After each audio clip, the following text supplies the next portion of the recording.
Wiley. We're joined now by a couple of NBA champions, Stephen Jackson, Dahntay Jones. Let's move to the NBA, where the Lakers' playoff hopes are fading after an ugly loss to the NBA worst Phoenix Suns dropped them to 4.5 games out of the final playoff spot in the West.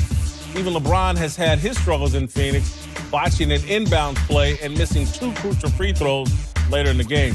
The Lakers have now dropped to 4-7 since LeBron came back from injury. All right, I'm starting to wonder if the struggles this year are going to bleed over into the offseason coming up. Will this ugly disaster of a season hurt LeBron and the Lakers this offseason in terms of being able to attract an Anthony Davis or someone else to come play or other free agents to come play here?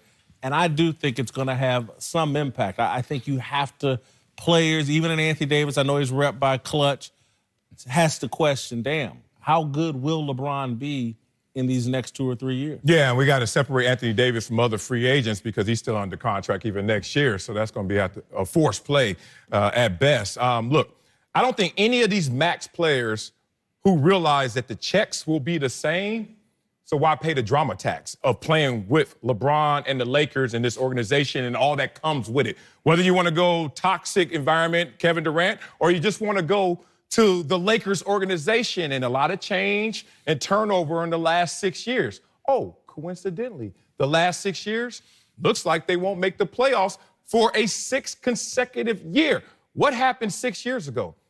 Unfortunately, the passing of Dr. Buss and the change of guard to Jim Buss to now Jeannie Buss, and no success. I mean, no success. This is a franchise that was in existence for 65 years and only missed the playoffs 5 times in 65 years.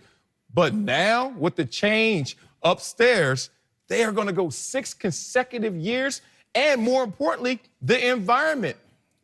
Which way is up with the Lakers right now in terms of what's our future? Oh, it's the young core. Oh, let's trade them all away. No, it's LeBron, and in the 4 years, oh, we can't get another max free agent to sign on in year 1. We'll see this summer. I just think there's a lot of issues going around to the tune that a lot of max players going to be looking elsewhere. I think that it would be a situation where a max player can actually gauge his effect on an organization now. If they would have won and got to the conference finals, then it would have been something that would have deterred a max person because it was like, it's still LeBron's team.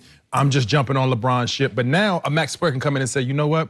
If we go to the finals, if we go to the conference finals, I did that. I helped did that. Bron needed me. I'm working with LeBron, not for LeBron. So I think it's something that could help the ego of a max player coming in. But you talk about the drama. That's the tax you have to pay when you have the best player in the world. And you say that LeBron's not the best player in the world. Okay, the media follows the best player in the world. The Golden State Warriors had a problem early in the year because of the tension that was going between Draymond and KD, because they're talented, they're the best team right now, and it was the drama associated with them, so the media was on their back. That happens when you're good. So that tax that you're paying is paid for good teams. It's not just paid for just LeBron James. There was people before LeBron James had to pay that tax of the media attention, especially as the media is growing with social media and all other outlets right now. But attention is not the same as drama. Like, look, attention and drama go with the media. Yeah, we have to take that. With attention, the good and bad give me an issue, we got drama. But you can have attention. Golden State for many years,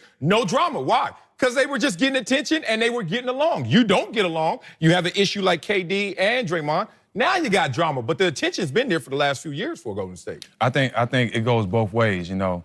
You're going to have certain players that want to go play with LeBron just to be in that Lakers system just to have the possibility of getting a ring. Then you got some players, like you say, that don't want to deal with that media crap, don't want to be around it, especially after seeing him turn his back on all his teammates before they got traded and not handle that situation well, where walking out, coming to the game with wine and all that kind of stuff, like, that's not something your star player should do. Even though LeBron is doing a lot of stuff, he's doing it his way, you don't come to a game with wine. You don't show that you're not with the team. I think he should have took responsibility for a lot of stuff that's going on, and the team wouldn't be at disarray right now. They'll be more together. But the way he's been handling it, not taking responsibility for the way things going on, even with the Anthony Davis situation, when that was going on, when guys hearing in the back of the head, looking behind their shoulder, worrying about getting traded, if anybody could have pulled them young guys in and say, look, at the end of the day, y'all can't control what's going on. We have to stay as a team, But he didn't do that. He stood more on the side of backing Rich, his homeboy, instead of backing his teammates, and that's where all the problems started. I push back on you on that one because I think you've been around the NBA a long time to understand it's not just one entity; it's a group of guys. Right. And what you pushing out the veterans and the leadership and the voices that are able to talk to him and even tell him when he's wrong. I think David Griffin did a good job of putting together rosters where he was held accountable. Veterans he respected. Thank you. Yeah. The veteran leadership was at the bottom of the bench to hold him accountable as well because he's not perfect. And he's never claimed to be perfect. And I've never sat here and said he's perfect. But he's had people that he's respected to be able to tell him when he's not, whether it be head coach in Tyronn Lue, whether it be the back of the bench, people that they brought in. They will have the opportunity. I had the opportunity to tell him when he was wrong. And he'll be like, you know what? My bad. But you need somebody that you respect to tell him that. He can take that from you. But like Mike Beasley can't go off on Luke Walton in the paper. So that's part LeBron supposed to shut that down from the jump. He's the only person that can do that. But you can't let the guy, Mike Beasley, that's not even playing, come in the media and go at the coach. That kills the whole team. But you've been the best player on your team before, right? Right. And to have you go out there and run the bench, Yep. to run the media, to run the team, to provide all the offense, to be the leader in assists, that's too much weight for you, Stack. He shouldn't have to run the media. But what I'm saying is, yeah, I can handle the court stuff, but you get veterans on your bench to be able to handle the rest. David West, Golden State, like he said. I'm going to defend a couple of their veterans. Tyson Chandler is a guy that I think should be able to have a conversation with LeBron. Right. I think the difference is we're dealing with a different LeBron James at 34 in Hollywood, a wine connoisseur, and I'm not joking when I say that. Every time I see him, the guy's got a glass of wine, it makes me start, hey, man, you know what you doing here? You're in the middle of a season.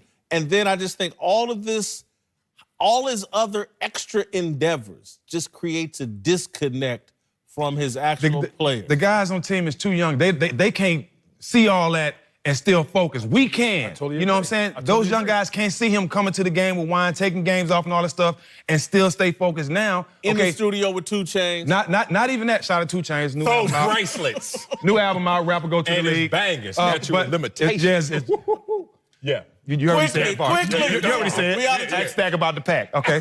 But look, anyway, he the only one that could have fixed that because while these young guys all over the place, he the only one that's running everything. So by not taking responsibility, by not singling out these guys, by not stepping up and saying, we're not having this, Mike Beasley can't talk, why not even having Luke Walton back, even if you know he's on his way out, you still have to stand there and be that guy. Perfect example.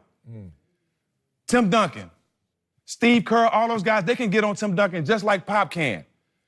I would never go up to Pop and or say something about him in the media because I have so much respect. That goes to show they have no respect for Luke Walton at all as a coach, but your best player got to demand that respect for the coach in order to win. All y'all got to buy in. All right, coming up, is social media making NBA players